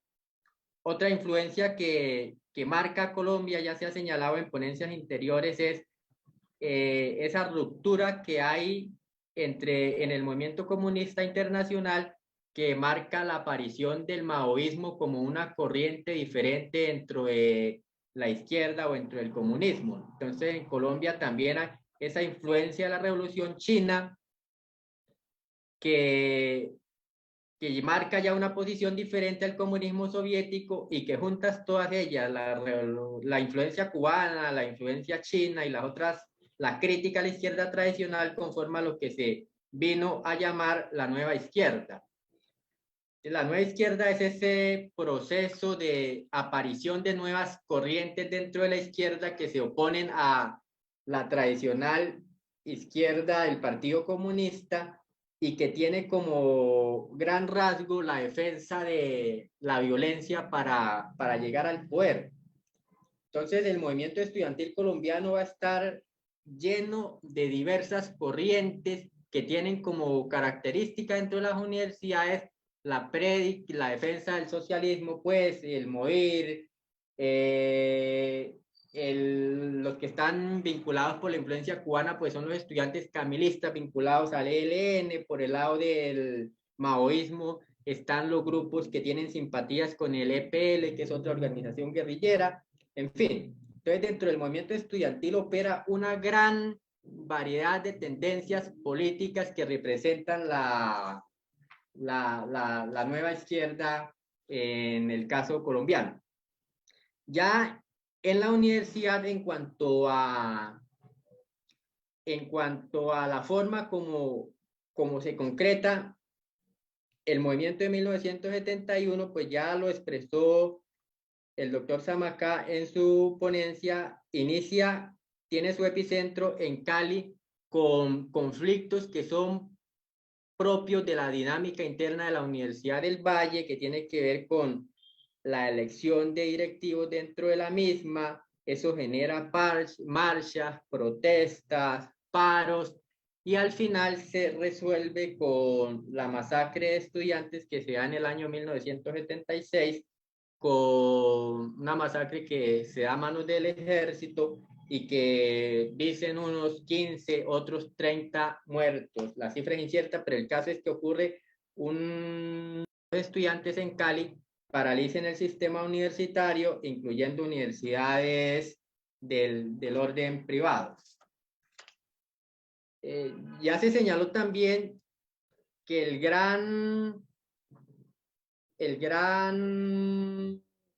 la concreción programática de ese movimiento huelguístico fue el programa mínimo de los estudiantes colombianos. Es un documento en donde los estudiantes elaboran, después de estarse reuniendo en distintas ciudades, en varios momentos, ocurrieron 6 congresos de estudiantes, formulan sus demandas hacia el Estado colombiano.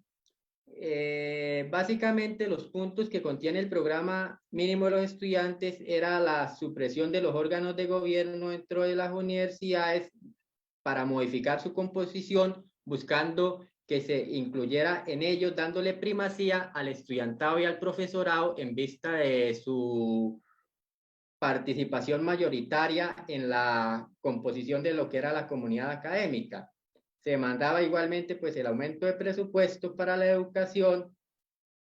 Todas las universidades en ese momento estaban en déficit presupuestal y se reclamaba que el Estado atendiera esas necesidades, y se demandaba que se estableciera una comisión de estudio para formular una ley orgánica de educación que plasmara en ley de la República estas situaciones que estaban demandando los estudiantes. Eso se concretó, el 71 colombiano es 71 y 72, como ya lo expresaron también anteriormente, se concreta en esa figura del cogobierno, que es darle participación en algunas universidades a los estudiantes, pero es una experiencia fugaz. Cuando el movimiento estudiantil adquiere fuerza, cuando el Estado no es capaz de controlarlo, negocia con el estudiantado, cede, y cuando el movimiento entra en etapas de reflujo, pues eso que se podría tomar como victorias, como conquistas, pues son borradas por parte del establecimiento.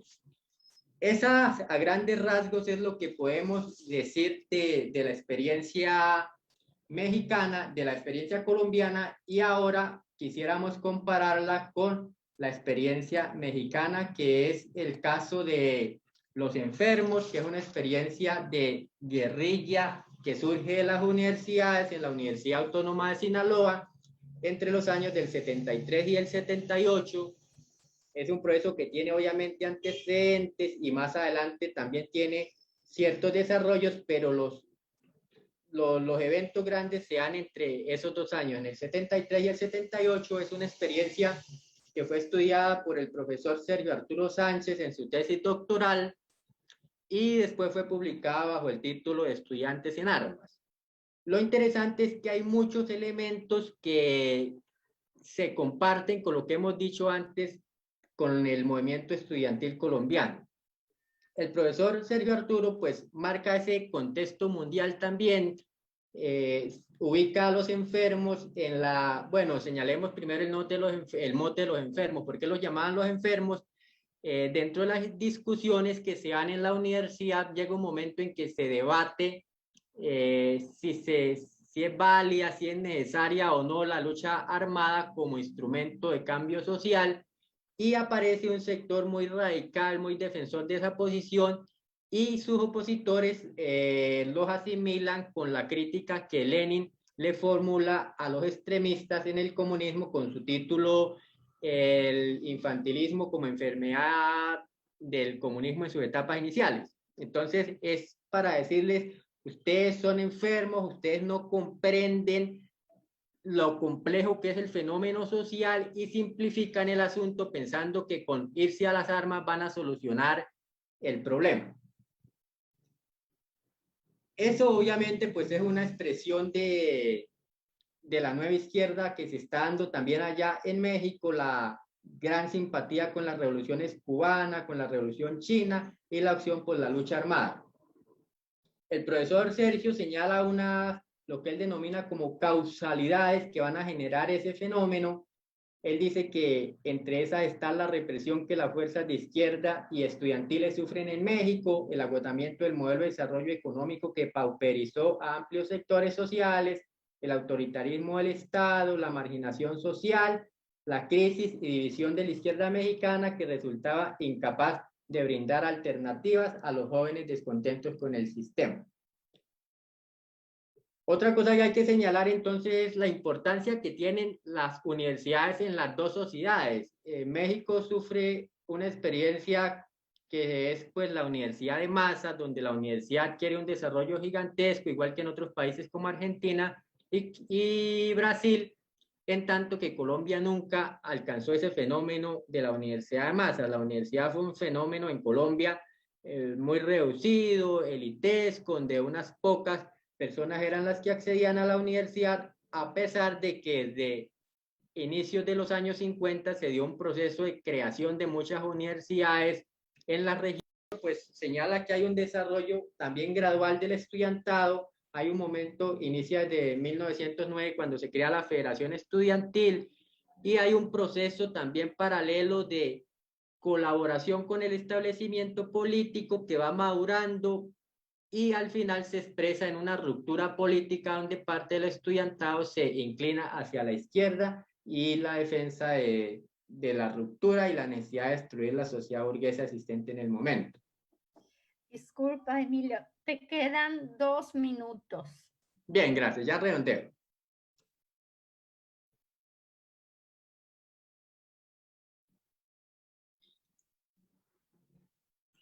Entonces salto rápidamente a las conclusiones para señalar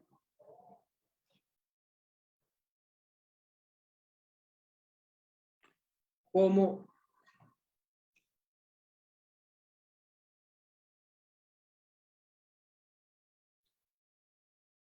entre el paro de 1971 en Colombia y la experiencia de los enfermos en Sinaloa se presentan semejanzas y diferencias en la medida en que se dan en un mismo marco mundial, pero bajo contextos nacionales y regionales diferentes. Las semejanzas incluyen la época histórica, el siglo XX, el siglo de las revoluciones socialistas triunfantes que alimentaban la lucha revolucionaria en el tercer mundo, la ocurrencia de una revolución cultural planetaria sintetizada en el Mayo francés, pero que se extiende a todas las latitudes, desde las demandas de reformas dentro del bloque socialista hasta los movimientos pacifista, feminista y derechos civiles en Occidente. Sin duda, el contexto de la Guerra Fría que catalogaba como enemigo interno y agente comunista extranjero a cualquier movimiento o proceso que cuestione el orden establecido. Otras semejanzas que se pueden señalar son que la evolución política que experimentó el estudiantado de los dos países, transitando desde la subordinación al establecimiento político tradicional hasta la independencia política que se concreta en el viraje hacia la izquierda y la posición de posturas revolucionarias. Las diferencias se dan en el tipo de universidades en los que se dieron esas experiencias, de masa la mexicana, de minoría la colombiana, y en su duración, 1971-72 en Colombia y entre 1973 y 78 en Sinaloa. Eso sería a grandes rasgos lo que podríamos decir de la comparación de los dos eventos. Muchísimas gracias, Emilio. Y bueno, aquí tenemos una pregunta de Susana Torres que justo le pongo en la mesa porque retoma un poco lo que Emilio estaba explicando, ¿no? Y tal vez podrías empezar tú y todos los demás en incorporarse, ¿no? Al debate. La pregunta que hace Susana, muchas gracias, le leo el comentario. Muchas gracias por la mesa, muy interesante, especialmente por la revisión transnacional. Existen instituciones privadas, pero son las menos. En el caso de Colombia, entiendo que la mayoría de las escuelas de nivel medio y superior son privadas. Esta caracterización, ¿cómo influye en el desarrollo de los movimientos? ¿Creen que sea relevante esta característica o no tiene nada que ver con sus objetivos y dinámicas?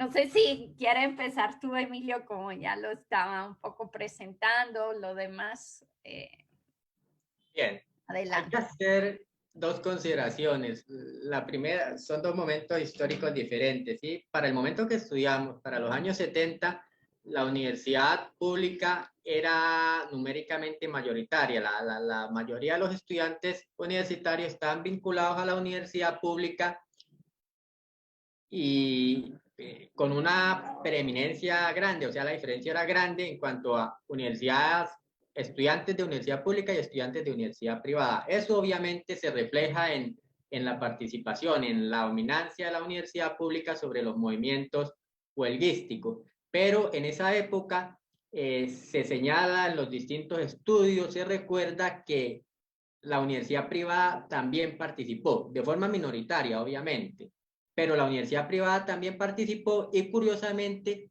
muchos de los cuadros de los movimientos estudiantiles y también de los movimientos guerrilleros salen de la universidad privada.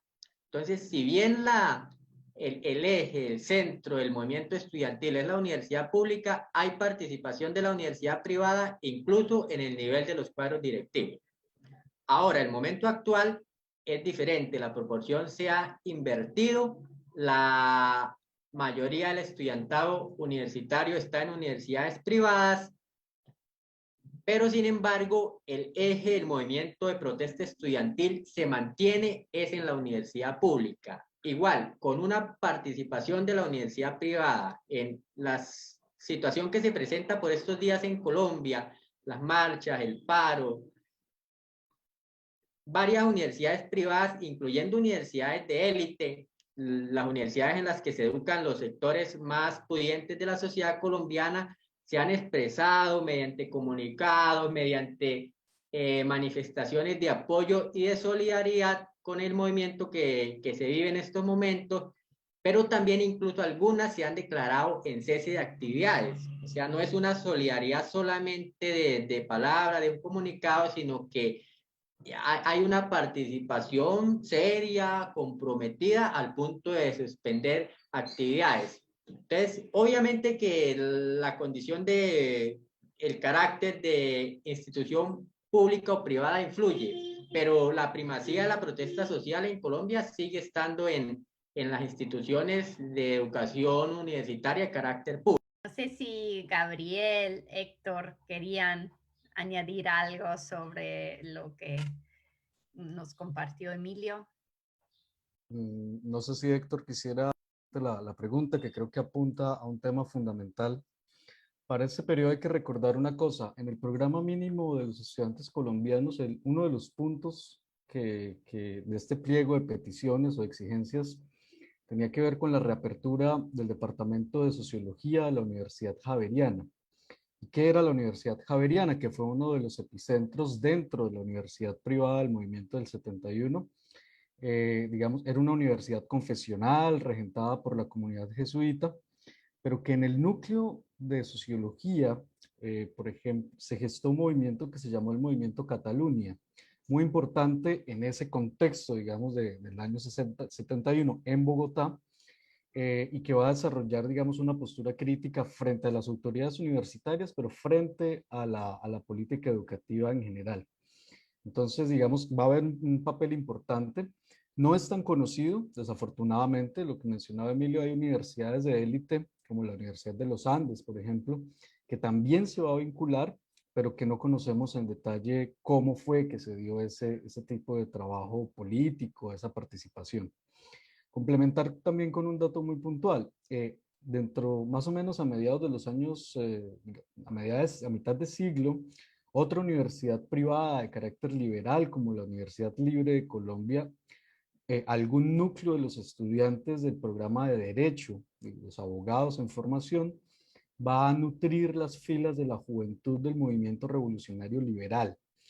¿Y por qué menciono este caso? Primero porque, digamos, hay una postura política bien interesante de radicalización de esa juventud liberal disidente en el marco del Frente Nacional, que va inclusive a tener un protagonismo en la Federación Universitaria Nacional, que es la gran asociación de los años 60 que va a ser después declarada ilegal y finalmente va a acabarse. Entonces ahí también tenemos, digamos, otro caso interesante, sugerente de participación de la universidad privada. En efecto, el predominio es de la universidad pública.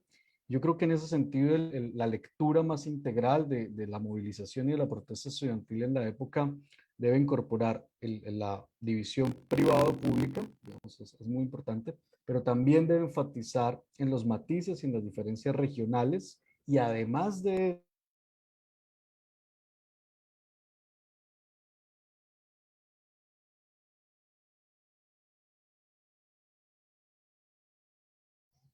Creo que se quedó congelado. Yo por lo menos, sí, ¿no? No, también. Se le debe haber caído la conexión. Sí. No sé si quieras seguir tú, Héctor, y si se vuelve a conectar, sigue Gabriel. Bueno, mira, difícilmente puedo agregar algo a lo que Emilio y Gabriel han dicho, ¿no? Creo que es bastante puntual. Señalar únicamente en una cuestión muy puntual, varios cuadros importantes de 1971 surgen también de la Universidad de los Andes, Jorge Enrique Robledo, por ejemplo. Estudió allí, fue un dirigente destacado durante este movimiento, pero como señala Gabriel, ¿no? Fue casos muy puntuales de la Universidad Javeriana pues claro, son matices distintos. Sin embargo, y a pesar de que la pregunta no era esta, quería mencionarlo porque me pareció que era lo único que podía aportar a lo que ya dijeron Gabriel y Emilio, y es que en este movimiento del 69 al 72 en el Perú, en esta agitación universitaria, la Universidad Católica, curiosamente, una universidad muy conservadora, la Universidad Católica del Perú, protesta contra Velasco, obviamente. Pero dentro de la protesta contra Velasco hay un sector maoísta que adquiere fuerza dentro de la Universidad Católica y protesta contra Velasco por razones muy distintas a las que están protestando sus compañeros de curso, pero hay una protesta de la Universidad Católica y una vinculación política que antes no existía, ¿no? Dentro de la universidad, y pues lo dicho, eso no tiene que ver con la pregunta, pero creo que es lo único que podía aportar a estos comentarios de mis compañeros.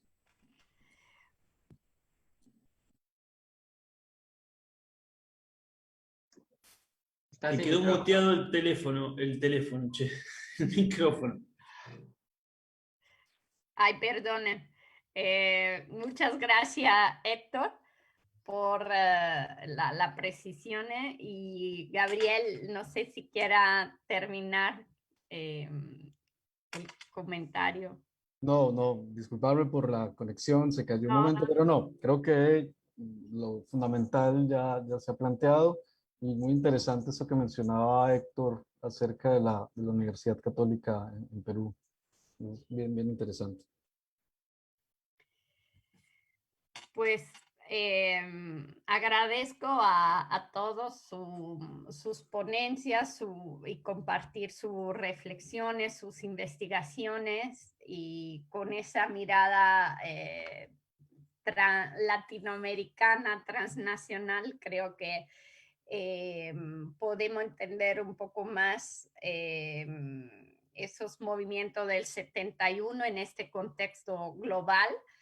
De Global 60, ¿no? De los 60 globales, de esa larga duración o incorporar los estudios también de los movimientos estudiantiles dentro de la nueva Guerra Fría, ¿no? En ese contexto no solamente de puro ámbito educativo, sino político también, ¿no? Y poder analizar el papel de los jóvenes, de esos estudiantes en ese marco más amplio. Creo que el aporte de la mesa ha sido valioso, ¿no? Y desde diferentes perspectivas. Y pues ya tenemos 2 minutos antes de cerrar la mesa. No sé si quieran agregar algo más o aquí lo dejamos y esperamos seguir esos debates en una próxima organización, y agradecemos a Susana y a Male por la organización del Congreso. Y pues los invitamos a seguir la mesa de la tarde, del día de mañana y del sábado. El sábado por la mañana también, sobre el tema de Colombia, participarán algunos testimonios que vivieron el 71. Entonces, si están interesados en el tema, pueden seguir también el día del sábado, ¿no? Ahí tendremos algunos detalles más sobre lo que ya nos compartieron los compañeros. Muchas gracias y que tengan bonito día, y los invitamos a seguir conectados para ver las siguientes mesas. Muchas gracias. Saludos a todos. Un abrazo. Gracias, nos vemos. La próxima. Chao. Recording stopped.